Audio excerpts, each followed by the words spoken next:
पूर्ण तरंग वोल्ता द्विगुणक की कार्य प्रणाली अर्ध तरंग वोल्ता द्विगुणक से थोड़ी सी भिन्न है। यद्यपि दोनों का कार्य एक ही है, दोनों में आउटपुट यानी निर्गम वोल्ता निवेशी शीर्ष वोल्ता के मान की दोगुनी ही प्राप्त होती है। तो बच्चों, पूर्ण तरंगदिष्ट वोल्ता द्विगुणक में सर्किट के अंदर वही 2 डायोड और 2 संधारित्र का इस्तेमाल करते हैं। आरोपित एसी सप्लाई को ट्रांसफार्मर की प्राथमिक कुंडली से जोड़ते हैं, द्वितीय कुंडली को D1, D2, C1, C2 से निम्न प्रकार से जोड़ते हैं। आप देखें, इसमें डायोड D1 का P सिरा और डायोड D2 का N सिरा दोनों एक ही बिंदु से जुड़े हुए हैं, जो कि प्राथमिक कुंडली का प्रथम, इसको मैं P1 बोल सकता हूँ आपके लिए। और फिर ये दोनों ही डायोड 2 संधारित्रों से चित्रानुसार जुड़ करके उनका जो कॉमन पॉइंट है दोनों संधारित्रों का, वो इस कुंडली के P2 सिरे से मैं जोड़ देता हूँ। तो ये इस परिपथ पूर्ण हो जाता है। और यहाँ ये बात मैंने मेरे पिछले लेक्चर में आपको नहीं बताई थी। कई बच्चों मुझे बाद में फ़ोन करके पूछते हैं कि साहब ये ट्रांसफार्मर में 2 लाइनों का क्या अर्थ है। तो मैं उनको ये बताना चाहूँगा कि ट्रांसफार्मर में इन दोनों लाइनों का अर्थ है लोहे की क्रोड, नरम लोहे की क्रोड जो लगाते हैं उसको हम इससे शो करते हैं। कई बच्चे मुझे ये पूछते हैं कि साहब एक ट्रांसफार्मर में हमने केवल इस तरह से देखा, क्या ये ट्रांसफार्मर का निशान है? तो आप कहेंगे हाँ, ये ऐसा ट्रांसफार्मर है जिसमें कोई क्रोड नहीं है, उसमें हवा ही क्रोड है, तो इसको एयर कोर्ड ट्रांसफार्मर कहते हैं। अलग अलग आवृत्ति परास में ट्रांसफार्मर्स का उपयोग अलग अलग कार्यों के लिए होता है, इसलिए कई बार एयर कोर ट्रांसफार्मर काम आते हैं, कई बार आपके सॉफ्ट आयरन कोर के ट्रांसफार्मर कार्य में आते हैं। अब प्यारे बच्चों, इसमें क्रिया विधि, इसमें देखिए मैं लिखा है, इसमें 2 डायोड 2 संधारित्रों का उपयोग करते हैं। इसकी क्रिया विधि में आप देखेंगे कि निवेशी वोल्टता का मान वही है जो मैंने पिछले लेक्चर में आपको बताया था। ये निवेशी वोल्टता है, इसमें कोई कहने की बात नहीं है। प्रत्यावर्ती धारा प्रत्यावर्ती वोल्टता है Vm sin ओमेगा t। तो क्रिया विधि में आप देखिए कि निवेशी वोल्टता के प्रथम धनात्मक अर्ध चक्र में, इसका मतलब P1 जो है वो उच्च विभव पर होगा प्राथमिक कुंडली का, और P2 जो है वो प्राथमिक कुंडली का निम्न विभव पर होगा।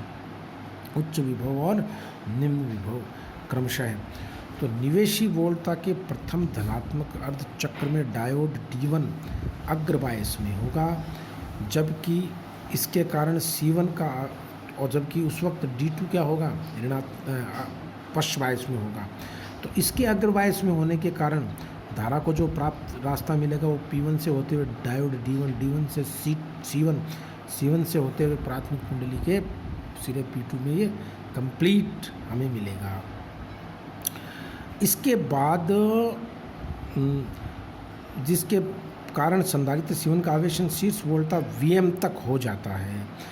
इस चक्र में डायोड D2 पश्चबायसित होता है, मैं बता चुका हूँ, और इसको मैंने यहाँ शो किया है आपके बल समझने के लिए। ये मैं P1 बता देता हूँ आपको, ये बिंदु P2 है, तो P1 पॉजिटिव है, P2 नेगेटिव है, और धारा को ये मार्ग मिलेगा। अब प्यारे बच्चों, इसका विभव Vm हो जाएगा इस संधारित्र का। अगले अर्ध चक्र में, अगले अर्ध चक्र का मतलब क्या हुआ, ये रहा कि P1 सिरा नेगेटिव हो गया, P2 सिरा पॉजिटिव हो गया। तो थोड़ा सा आप ध्यान दीजिए, P2 सिरा पॉजिटिव होते ही ये बिंदु धनात्मक विभव पर आ गया।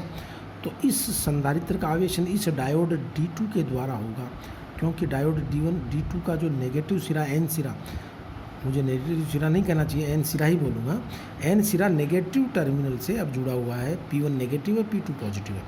तो धारा को ये देखिए, मैंने यहाँ डायग्राम बनाया है कि जैसे ये नेगेटिव हुआ P1 सिरा और ये P2 पॉजिटिव हुआ, तो डायोड D2 जो है अग्रबायसित होगा और धारा को ये रास्ता मिलेगा यहाँ से, ये देखिए, ये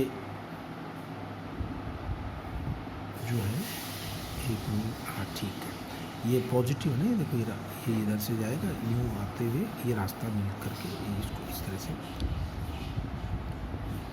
तो ये C2 अब क्या होगा, आवेशित हो जाएगा। इसकी आवेशन Vm वोल्ट तक होगा। तो देखिए प्लस माइनस, तो एक तरह से दो बैटरी एक दूसरे के श्रेणी क्रम में जुड़ गई, तो Vm और Vm मिलकर कितना हो जाएगा, टोटल पोटेंशियल 2Vm हो जाएगा। तो D2 अगर बायसित हो जाता है, लोड की अनुपस्थिति में निर्गम वोल्टता का मान इस संधारित्र और इस संधारित्र की टोटल वोल्टता के बराबर होगा, that is 2Vm, dear students. और ये आप तस्वीर से देख सकते हैं। यदि लोड प्रतिरोध लगा दे तो निर्गम वोल्टता पूर्ण तरंगदिष्टकारी के समान ही प्राप्त होती है, पूर्ण तरंगदिष्टकारी के समान ही प्राप्त।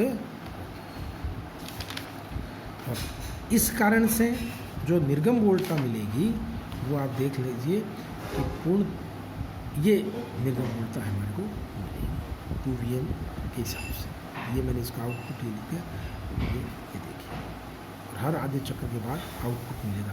तो कई बच्चों को थोड़ा जब कम समझ में आता है तो रटने का प्रयास करते हैं, अगर रटने की जरूरत नहीं, देखिए दोनों की तुलना कर लीजिए। यहाँ जो आउटपुट है वो Vm मिला, फिर फ्लैटनिंग, जबकि पूर्ण तरंगदिष्टकारी में यहाँ पे भी पीक है, मतलब यहाँ नेगेटिव और चक्र के लिए नहीं मिल रहा था, इसमें पॉजिटिव और नेगेटिव दोनों के लिए मिलेगा, इसलिए इसको पूर्ण तरंग वोल्टता ध्वनि कहते हैं। इसी कड़ी में प्रिय छात्र छात्राओं, मैं आपको इस चैप्टर का समापन करता हूँ वोल्टता त्रिगुणक समझा करके। उसके बाद आपको अगर परीक्षा में कोई वोल्टता चतुर्गुणक पूछे तो एक सेक्शन और बढ़ा देना। तो इसमें देखिए आप ये द्विगुणक का, ये मैंने द्विगुणक दोबारा से बनाया है। वोल्टता त्रिगुणक में आप देखिए कितने डायोड इस्तेमाल करूँगा मैं, 1 2 3, और संधारित्र कितने मुझे 1 2 3, जबकि द्विगुणक में क्या था, केवल 2 सेक्शन थे।